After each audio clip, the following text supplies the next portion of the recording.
My name is Keith, and I'm 18 years old, a senior at Lincoln High School in a quiet little town in Ohio. That particular day, I was sitting in Advanced History, a class taught by Ms. Margaret Lane. She was 52 years old, with 3 decades of teaching behind her, and her reputation was well known throughout the school. People didn't just know her for being strict, they knew her for being unreasonably strict, the kind of teacher who clung to rules like they were sacred law. I had seen it firsthand. Once, I arrived to class just 10 seconds late, barely catching my breath from running down the hallway, and she marked me down without hesitation. 10 seconds. I remember standing there, stunned, wondering how someone could be so inflexible. Yet, in the same breath, she could be careless in ways that made no sense. For one of her essay assignments, I had deliberately misspelled words, scattered them across the page like traps, just to test whether she actually paid attention. When the paper came back, glowing with a bold A+ written in red ink, I realized she hadn't even noticed. That contradiction stuck with me, the woman who punished seconds but ignored substance. Sitting at my desk that morning, I couldn't help but wonder which version of Ms. Lane I would get today. If you're still listening, we want to sincerely thank you for spending your time with us. Truly means a lot. We'd love to know, where in the world are you watching from? Drop your country in the comments and let's see how far this message has reached. If you haven't subscribed to the channel yet, I highly recommend doing it now so you won't miss any of our upcoming stories. These aren't just ordinary stories. They're filled with meaningful life lessons that can inspire, teach, and stay with you long after the video ends. Hit that subscribe button and join our growing community. But everything changed forever on May 15th of last year.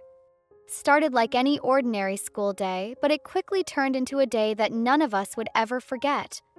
Ms. Lane, the same teacher who had made a name for herself by obsessing over minor infractions and ignoring the bigger picture, revealed a side of her I had never anticipated: reckless, rigid, and dangerously indifferent. It wasn't immediately clear how serious things would get. I remember sitting at my desk, pencil in hand, when the school intercom suddenly blared with a voice that made my heart leap into my throat. Lockdown. Lockdown. This is not a drill. We had rehearsed this scenario countless times since kindergarten. Hundreds of drills every year ingrained into us the routine. Lights off, move quietly to a corner, stay out of sight, and hold your breath if necessary. The steps had become second nature, almost comforting in their predictability. My stomach knotted as adrenaline surged through me. But before we could even begin, Ms. Lane appeared at the doorway, her face a mask of icy authority. Back to your seats. I will not allow any drills today, she commanded, her tone slicing through the room like a knife. The words struck me like a physical blow. Panic mixed with disbelief, but I tried to reason with her anyway. I raised my hand, my voice barely steady. Ms. Lane, this is a mandatory procedure. We're supposed to lock down. Sit down, or the entire class will get 0 on the presentation. She snapped, cutting me off mid-sentence. The threat hung in the air like a guillotine. My classmates froze, some wide-eyed, others trembling slightly, caught between fear of her wrath and fear of what was happening outside our classroom. I remember the pounding of my heart, the way my palms felt slick against my notebook. Every drill, every rule we had followed for years seemed meaningless in the face of her obstinacy. It was not just disobedience, it was endangerment. My friends looked at me with silent questions. Should we follow her? Should we do what we knew was right? Nobody moved. Nobody dared. Ms. Lane's eyes darted around the room, her gaze sharp, unyielding, and terrifyingly uncompassionate. Minutes stretched like hours. The hallway outside was filled with shouts and the distant, echoing bang of chaos that none of us fully understood at the moment. I could hear footsteps pounding, muffled screams, the metallic click of a door slamming shut. Each sound seemed to pierce through the walls of our classroom, yet Ms. Lane remained obstinately seated, or rather, standing like a sentinel of absurd authority, refusing to move from her rigid interpretation of what mattered: control, obedience, appearances. We were trapped in a paradox of fear. Fear of her authority, fear of the unknown danger outside, and a creeping sense of helplessness. I could feel my classmates' panic rising in waves, and I fought to remain calm, repeating silently to myself the steps we had drilled into memory. Stay quiet, stay hidden, stay alive. But even these steps felt inadequate against the sheer irrationality of a teacher who had made the choice to prioritize punishment over protection. By the time help finally arrived, we were trembling, silent, shaken to the core. Firefighters, police officers, and the principal stormed the building, ushering students to safety while Ms. Lane remained defiant, until the authorities intervened. That day, I realized how dangerously negligent someone could be when blinded by rigidity and pride. Her actions, or rather inactions, could have cost lives. A year later, the story finally caught up with her.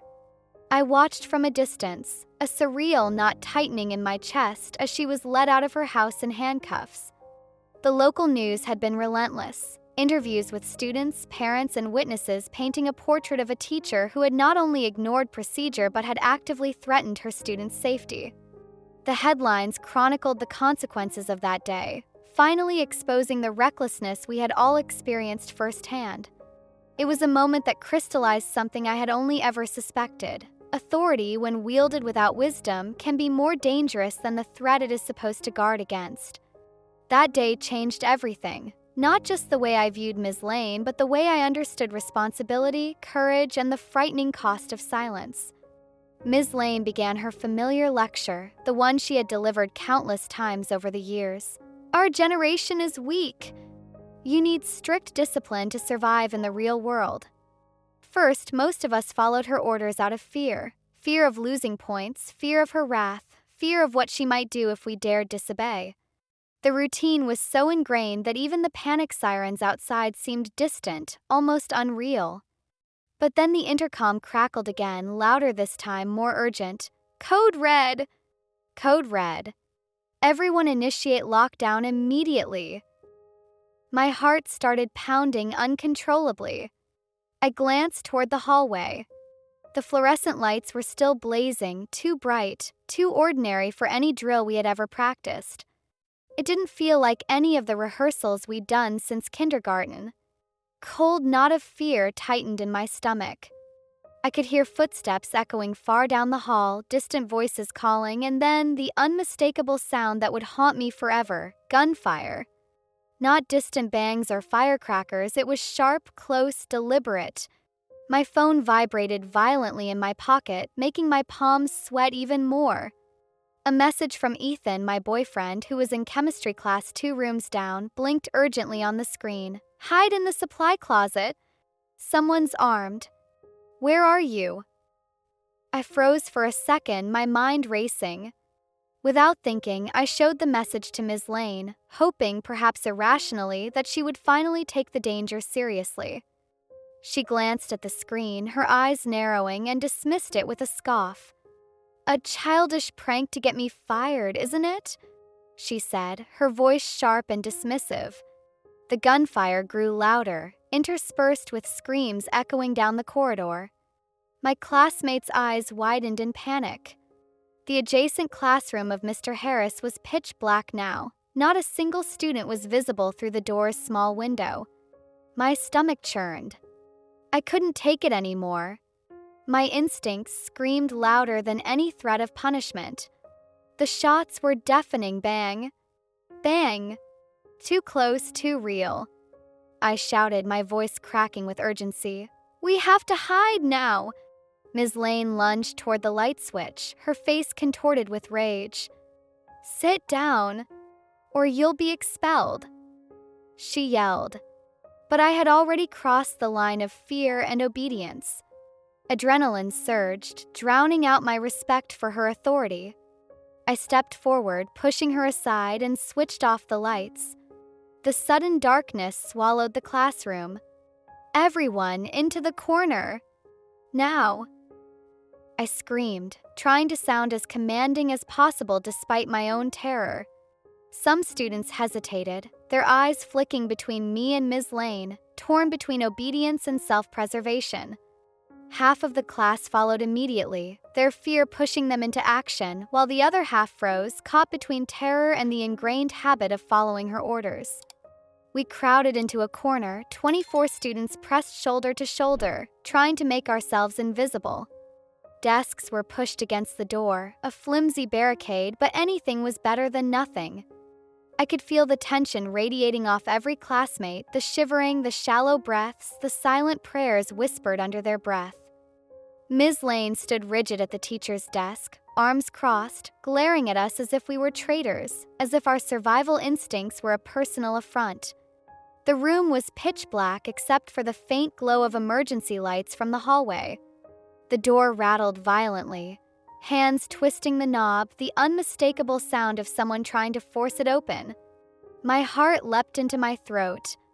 Luck, for once, was on our side. The door held, locked securely, keeping the immediate danger outside.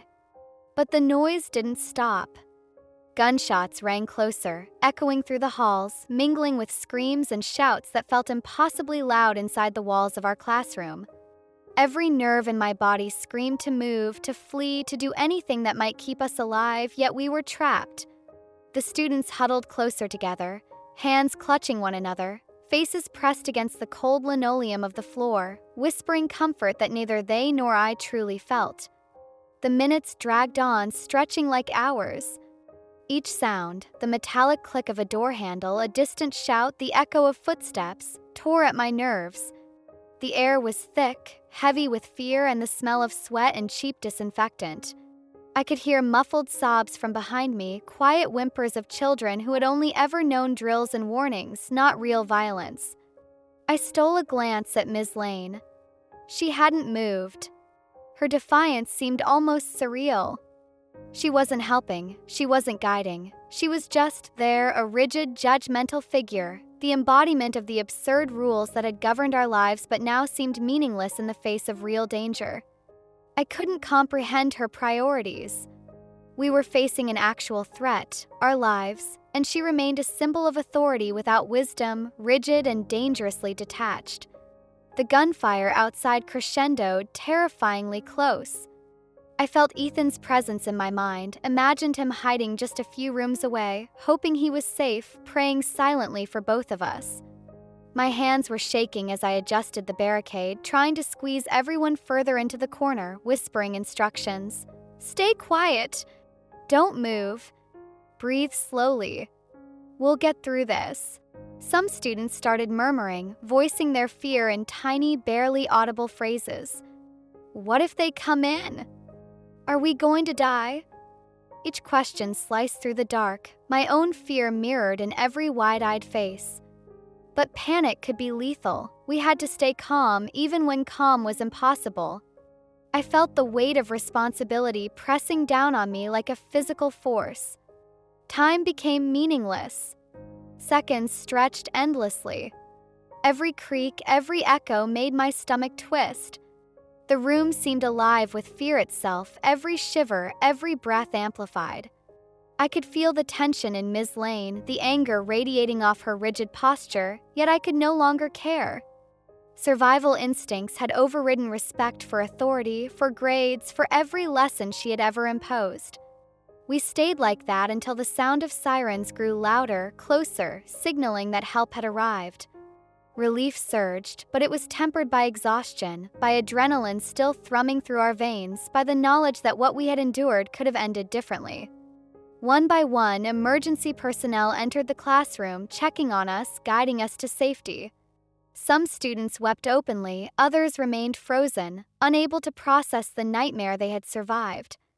Ms. Lane, finally confronted by authorities, seemed bewildered, almost insulted, as if the reality outside her classroom had no bearing on her rigid world.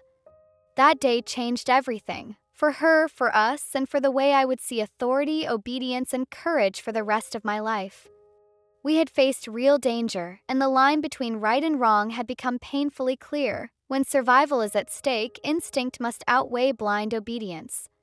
A shadow paused under the seam of the door. For a moment it seemed the entire world narrowed to that thin slice of darkness and the soft, heavy sound of breath, mine or someone else's, I couldn't tell which. 10 seconds felt like an eternity. Every muscle in me was taut, as if waiting for a bell to ring that would either free us or finish us. Then the shadow moved on. 45 minutes later, 45 of the longest minutes I have ever lived, sweat flooded the hallway and found us huddled there like a collective secret.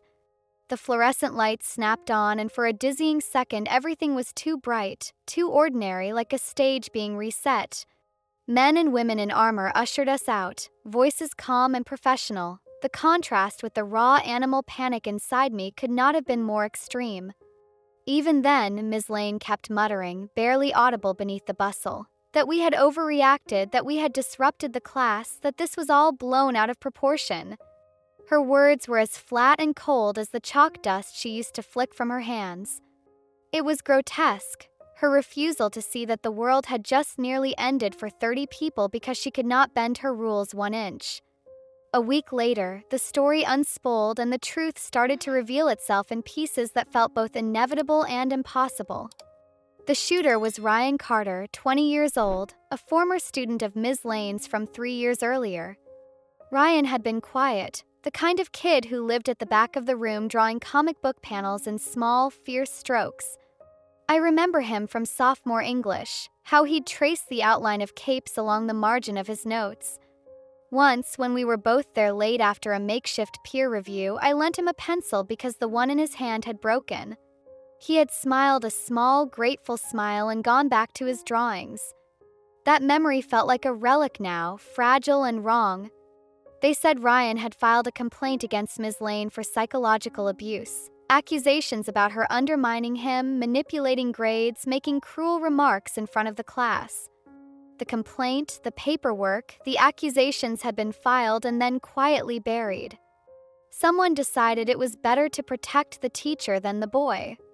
That was the part that hurt the most. Not the presence of malevolence in the world, but the way the system had compartmentalized it, filed it away, and marked it resolved without resolution. Ryan had written a document, a 7-page manifesto. The word felt obscene and inadequate, detailing how he believed she had destroyed him.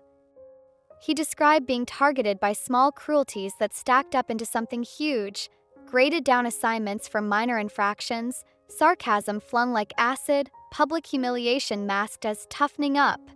He cataloged the times he had been singled out, the parent-teacher nights where a comment became a verdict, the teacher's lounge whispers that made a classroom feel like a theater of ridicule. Pages were meticulous, angry, and achingly human.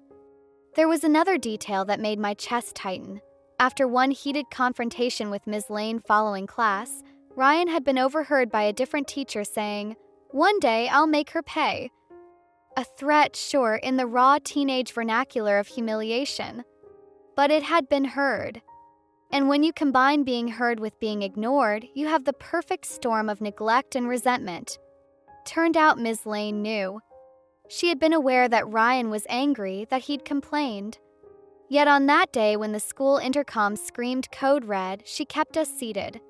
She held the door closed more firmly than the lockdown protocol required, more as if she were guarding a principle than protecting living bodies. Felt like a deliberate test, like she wanted to see whether any of us would break rank. The image of her standing at the front of the room, arms crossed, assessing us as if we'd failed a morality exam. This was the image that would be replayed over and over in the testimony and in my mind. Guilt settled in me like a stone. I could not tell if it was for having pushed her earlier that day, if that had been the final provocation, a childish act that might have inflamed rather than saved, or if it was for having participated in a system that let a complaint go unanswered. I remembered the way my voice had cracked when I yelled for us to hide, how she'd lunged for the light switch like a guardian of her own authority, and how I had shoved her aside. That shove felt small and enormous at once. Small because it had been the only thing I had the courage to do in that moment, enormous because it showed the human line of what I would do when a life was at stake. Courts called it negligence. The articles called it recklessness. My classmates called it betrayal. Parents called it an unforgivable lapse. The legal language and moral outrage swirled around us, but beneath it all was a simpler, uglier truth. Someone who should have known better dismissed a cry for help. and in doing so validated a long, slow violence that had been building in one human being until it snapped. People wanted names and reasons. Investigations revealed that Ryan's earlier complaint had been handled in a way that prioritized the teacher's career and the school's reputation. Administrators worried about lawsuits, about ratings, about public perception. Calculus of risk had been faulted. Protect the institution at the cost of the individual. A line of emails, a few hushed meetings, a dismissal that looked like a resolution. These were the mechanics of how the world kept itself from looking ugly. But the ugliness had been there all along. When the dust settled and news vans stopped circling our block, the community tried to explain itself. Friends argued, families grieved, and the adults who had the power to act were left to answer the messy question of culpability. Ms. Lane was arrested, charged with dereliction of duty among other things. Ryan was dead. The manifestos and interviews and court transcripts could not bring the required balance to what had happened. They only offered an explanation in cold print. For me, the aftermath stretched into a personal reckoning. I went back to the English classroom where Ryan and I had once scribbled in the margins, and I saw the back row differently. I thought about all the small kindnesses I had practiced or withheld, lending a pencil, offering a word, shrugging off a comment. Small things do not always save people, but sometimes they mark a space where empathy might have a chance. I wondered how many tiny mercies had been missing from the scaffolding of Ryan's life. There were protests. There were petitions to revise school protocols and to create better channels for student complaints. There were community meetings where adults promised to do better. Those promises felt like plaster over a deeper wound. I wanted more than promises.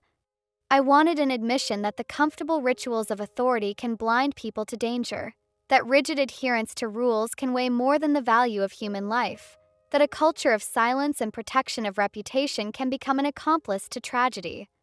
Some nights, when sleep finally allowed my eyelids to shut, I would imagine Ryan drawing again, slow and fierce, capes and panels that once contained whole private worlds. I would picture Ms. Lane at her desk, still convinced she had been right to prioritize her rules, and I would think about the line I had crossed to push her aside that day. It was a line between cowardice and courage, between compliance and action, and crossing it changed something fundamental in me. The town would never be the same. The school would never be the same. And neither would I. In the months that followed, people would try to assign blame neatly: the shooter, the teacher, the administrators. But when I tried to make sense of it, the truth was more fragmented and personal. It was a history of small violences, quiet silences, and the terrible cumulative effect of ignoring a human plea. It was a lesson in how quickly authority can calcify into cruelty, and in how dangerous it is to value order over life. The investigation into Ms. Lane's actions revealed something that no one at Lincoln High had fully grasped before.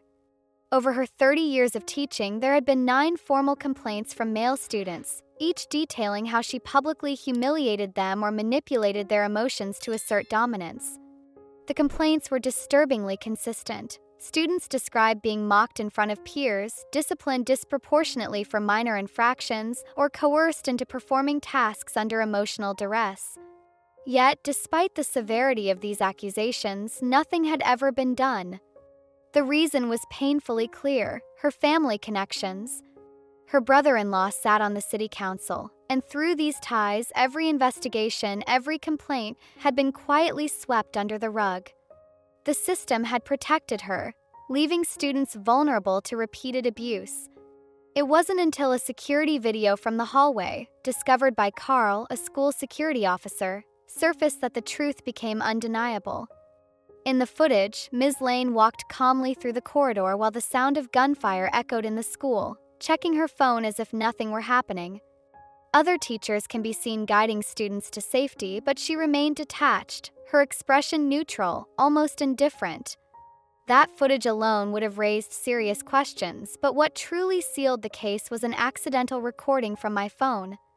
I had been working on a class project and had unknowingly captured her voice during the lockdown. In it, she said plainly, "If this is real, they deserve it for disrespecting me." When that recording was played in court, the room went silent. The weight of her words hung over everyone like a physical presence. It was chilling, cold, unapologetic, and utterly devoid of empathy. In the following weeks, prosecutors compiled a mountain of evidence: testimonies, the security footage, emails, and prior complaints. She was charged with 24 counts of endangering minors and willful negligence leading to serious consequences. During the trial, she remained defiant. "I was only maintaining order," she insisted repeatedly. But when the prosecutor asked whether she had recognized Ryan's voice in the hallway, her mask faltered. "Yes," she admitted. In that moment, I saw her face go pale, the first hint of realization that she had been defeated, that her authority could not shield her from accountability. The jury deliberated for only 5 hours before finding her guilty on every charge. She was sentenced to 20 years in prison, with eligibility for parole after 14. Even in handcuffs, she screamed that she had been merely upholding standards, a final bitter echo of the person she had been. "Consequences of that day will never leave me." Finn, now a first-year engineering student, still flinches at loud noises, a visceral reminder of our shared trauma. Ben, a quiet classmate who had barely spoken up during the lockdown, has become a passionate advocate, speaking at school board meetings to reform how complaints against teachers are handled. And I, having witnessed firsthand the dangers of authority unchecked, chose to study public policy at university. I am determined to ensure that no child has to protect themselves as we did, to prevent negligence from being tolerated because of connections or appearances. Through this experience, I've drawn 5 key lessons that I want to share with anyone listening, especially students, parents, and educators. An authority must be accountable. Just because someone holds a position of power doesn't mean their actions are automatically right. Authority without accountability can be dangerous. Ms. Lane's years of unchallenged control allowed her to believe she could prioritize rules over lives. True leadership requires responsibility and compassion, not rigid adherence to protocol at the expense of human safety. 2. Speak up and trust your instincts. In moments of danger, instinct is often more reliable than obedience.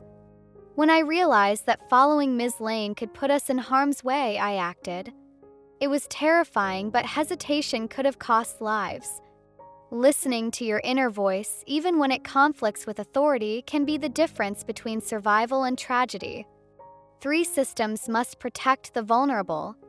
The way Ms. Lane's prior complaints were ignored shows the fatal consequences of a system that prioritizes reputation over safety. Institutions must have clear, enforced channels for complaints, and adults in power must act decisively to prevent abuse. Protecting institutions should never come at the cost of protecting children. For small acts of kindness and vigilance matter. Ryan Carter was a quiet, artistic student who once relied on small gestures of human connection, like borrowing a pencil from me in English class. While it seems minor, neglecting these signs or dismissing concerns can allow pain to accumulate unnoticed. Empathy, attention, and vigilance in everyday life can prevent long-term harm. 5. Trauma shapes the future, but purpose transforms it. The events at Lincoln High left deep scars, fear, anxiety, and grief, but they also inspired action. Finn, Ben, and I have all turned trauma into purpose. We've committed ourselves to advocacy, reform, and education. Trauma doesn't have to be the end of a story. It can be the spark for meaningful change if you choose to act. To everyone listening, these lessons are more than theoretical. They are lived truths. And if you take one thing away from my story, let it be this: never underestimate the importance of speaking up, of questioning authority, and of protecting one another. If you found this story impactful, please like, share, and subscribe to support more content that highlights real-life experiences, advocacy, and lessons that can make a difference. Your support helps raise awareness and ensures that these stories reach people who might need them most. Let's make sure that no child ever has to face a dangerous situation alone, and that accountability, compassion, and courage remain at the heart of every community.